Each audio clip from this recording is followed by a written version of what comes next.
में से कुछ बच्चे ऐसे हैं जो सर का क्लास ले चुके हैं।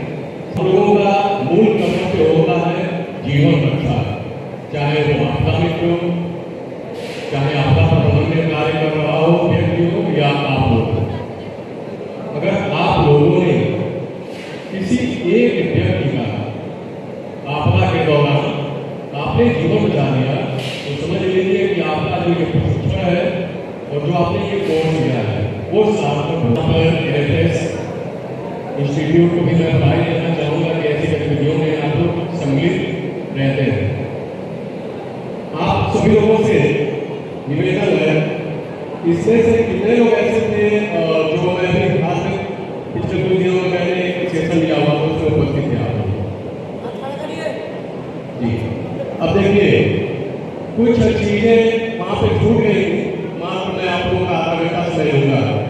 वो लाइफ सेविंग स्किल्स और search and rescue, moving stabilisation and lifting patient.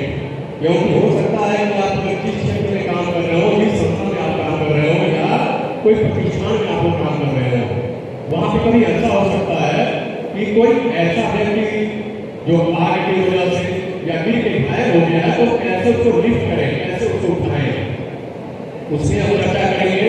दो लाइफ सेविंग स्किल्स, एपीओ और जो एक लाइफ सेविंग स्किल जो सबको आनी चाहिए वो है, कोई बता सकता है? सीपीआर। इसमें से कितने लोग ऐसे हैं जो सीपीआर लेना जानते हैं? आप उठाइए ईमानदारी से। दो। चलिए संख्या बड़ी कम है, 4। एक बार नहीं उठा लीजिए, गिनती करना होगा। चलिए ठीक है। सीपीआर किसको दिया जाता है?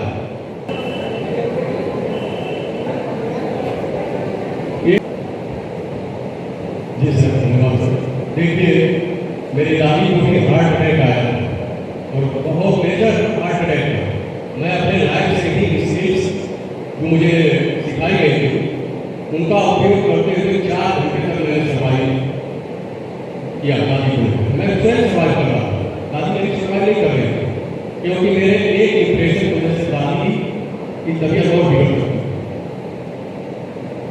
वो उसी कंडीशन पर चर्चा करेंगे। ट्रॉमा केस, क्योंकि सर सही कह रहे हैं कि ये आपका एनुअल फंक्शन है, इसमें तो आप लोगों का ये पूरा भी आपका है, लेकिन मैं ये सोच रहा हूँ कि इस दिन को कुछ हम लोग स्पेशल बनाएं, कुछ नया सीखते हैं और ऐसा कुछ सीख करके जाएं कि हम अपने आप को तो बदले ही, अपने गांव को, अपने समाज को, अपने जिले को, अपने प्रदेश को, अपने देश को बदलने की क्षमता हमारे अंदर विकसित हो। तो चलिए मैं ट्रॉमा केस से सीपीआर देने के यहाँ पे डेमोन्स्ट्रेशन में मैं कहूँगा कि अपडेट है। ट्रॉमा केस और मेडिकल केस ये दोनों अलग होता है। सीपीआर हम कभी किसी व्यक्ति को नहीं दे सकते हैं। दूसरी बात, सीपीआर देने से पहले हमें अनुमति लेने की आवश्यकता है। बिना अनुमति का हम सीपीआर नहीं दे सकते हैं। अगर अनुमति नहीं है और सीपीआर हम देना शुरू कर दें तो कानूनी कार्रवाई हमारे ऊपर हो सकती है। इसलिए आप लोग ध्यान रखिएगा कि कभी भी सीपीआर देने से पहले अनुमति लेना अनिवार्य है।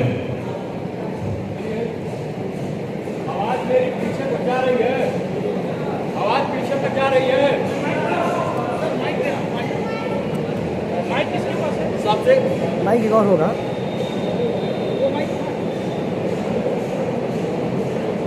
चलिए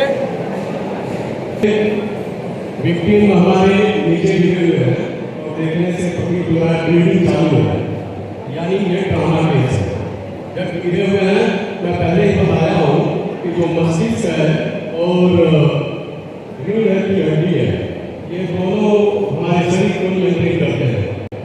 जो आपका रीढ़ का हड्डी है, ये रिबन, इसमें मेन रज्जु होता है जिसको हम लोग नर्वस सिस्टम भी बोलते हैं, उसको हमारी गर्दन जोड़ती है मस्तिष्क से नर्वस सिस्टम को। अगर हमारी गर्दन में किसी प्रकार का चोट आ गया या विकृति आ गया तो शरीर के नीचे का हिस्सा पैरालाइज हो जाएगा, यानी काम नहीं करेगा। तो हमें सबसे पहले सर को स्ट्रेचिंग करते हुए और सर को स्ट्रेचिंग करते हुए हमें आगे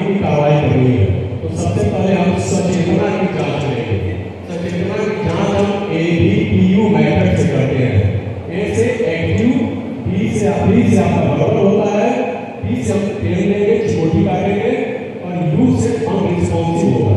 तो जब हम यू पे आएंगे तब आगे की जो प्रक्रिया है वो हम अपनाएंगे। तो सबसे पहले हम संकेतना की जांच करेंगे। कैसे करेंगे? आप लोग जिस भाषा का उपयोग करते हैं, चाहे भोजपुरी हो, चाहे हिंदी हो, चाहे आपका इंग्लिश हो, अंग्रेजी हो, तो इससे हम अपने व्यक्ति को पूछते हैं कि वह कैसी स्थिति में है। तो देखिए पूछने का तरीका क्या है।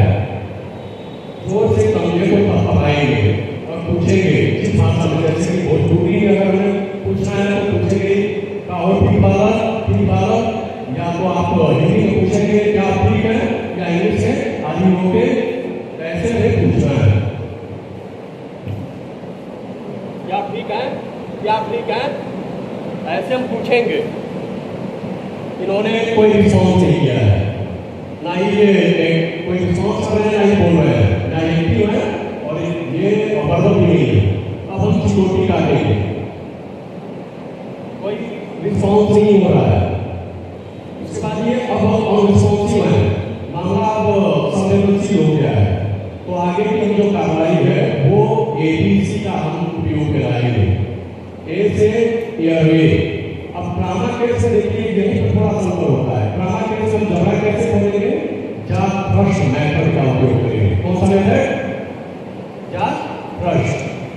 इससे हम अपने इंजेक्शन को स्टेबल करते हुए खोलेंगे, क्योंकि ये ट्रामा केस है। तो हमने रीढ़ की हड्डी और इनका जो गर्दन है उसको स्टेबल करते हुए खोलना है। तो ऐसे हम बैठेंगे और कोहनियों के माध्यम से शरीर राहुल का जो सर है वो स्टेबल करते हुए जबड़े को खोलेंगे। ये मैं आपका ये तरीका होना चाहिए। माइक जो है मुंह पर लगा रखे, इधर चाहिए, इधर चाहिए। हो गया माइक सर और उसके बाद हम चेक करेंगे कि जीभ बोलती नहीं है, कुछ खा तो नहीं रहे हैं, कुछ फंसा तो नहीं है, यानी क्लियर है, वायु मार्ग क्लियर है कि नहीं क्लियर है। अब देखिए अगर मेडिकल कंडीशन होता है, जैसे कोई व्यक्ति है बीमारी वाले से बेहोश हुआ है और गिरा है, तो वहां पे हम लोग हेड की लीड का उपयोग करते हैं। तो जमा होने का यहाँ मेथड बदल जाता है।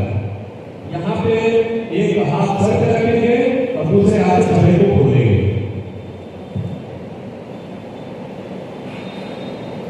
ये दोनों अलग अलग होता है, ये हमें ध्यान रखना है।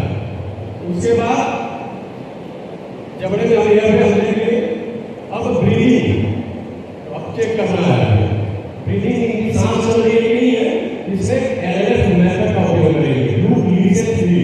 लूप मतलब देखना है, लिसन मतलब सुनना है और फ्री मतलब महसूस करना है। तो उससे हम क्या करेंगे? ध्यान से देखिएगा इससे हमारी मुद्रा को, मेरी मुद्रा अगर आप लोग देख लेंगे तो समझ जाएंगे कि मैं कर क्या रहा हूँ।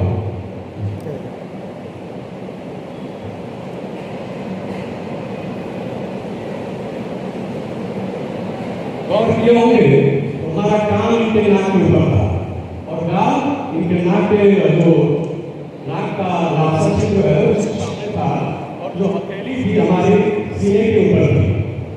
अगर सीने में थोड़ा सा मूवमेंट होगा तो हथेली से उसको आइडेंटिफाई कर लेंगे।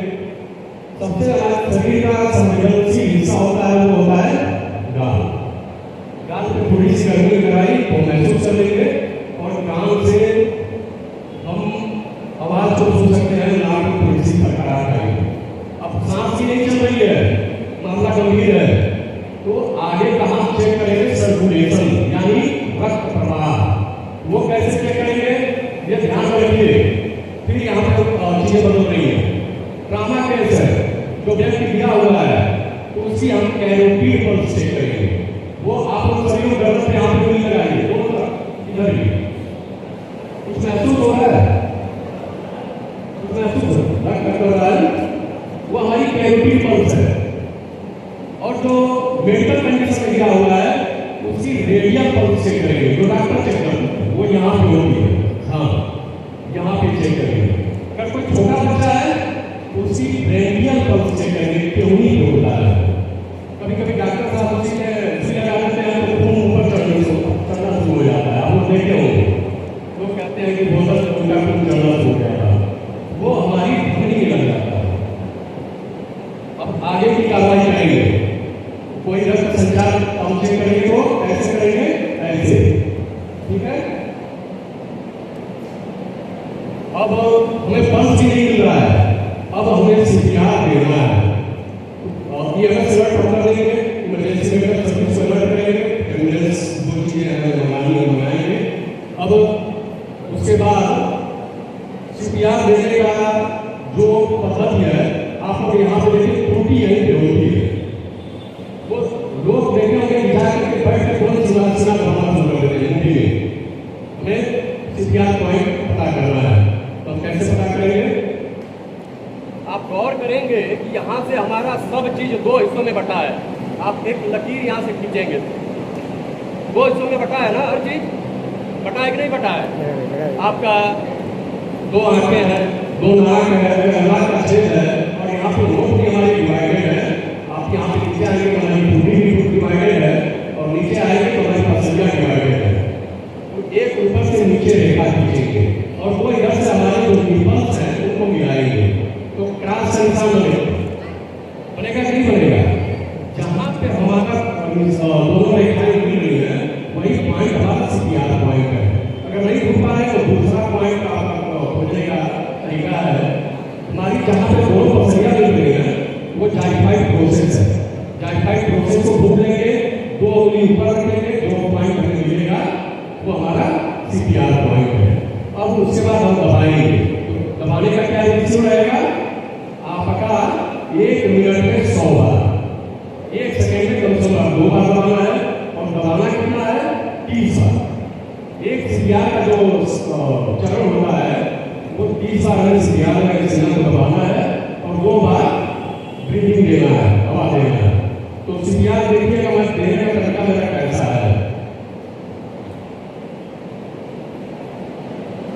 सबसे पहले हमारा मास्टर हैंड जो हम ज़्यादा उपयोग करते हैं वो नीचे होना चाहिए। उसके बाद हम ऐसे पकड़ेंगे, पहले यहाँ से हम ऐसे खींच लिए और ऐसे खींच लिए, हमारा सीपीआर पॉइंट मिल गया है, ये आइडेंटिफाई कर लिए, ऐसे पकड़ेंगे, ठीक है। और उसके बाद ऐसे पकड़ के ऐसे हमारी पोजीशन होनी है। और जब सीपीआर देंगे तो हमारा जो मूवमेंट है वो कमर से होना चाहिए, ना कि ऊपर के किसी हिस्से से। और जितना हमारा जोर लगा के दबाना है हमें दबाना चाहिए। ऐसा नहीं है कि हो सकता हो आप लोग के डर में आए कि पत्ता टूट जाए या कुछ अंदर इंजरी हो जाए, वो व्यक्ति जो है विक्टिम है वो सर्वाइव नहीं कर रहा है, वो मर चुका है। हमारा काम है उसको फिर सर्वाइव कराना। हो सकता हो कि हड्डी टूट जाए, अंदर कोई इंजरी भी हो जाए, हमें उसकी परवाह नहीं करना है।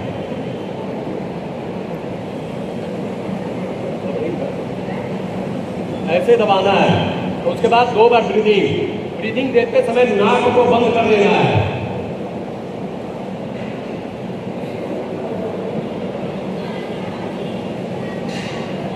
ऐसे ये चरण होगा, ये हमारा सीपीआर का है। उसके बाद फिर हम उनका पल्स चेक करेंगे, ठीक है। ये हमारा सीपीआर है। एक और लाइफ सेविंग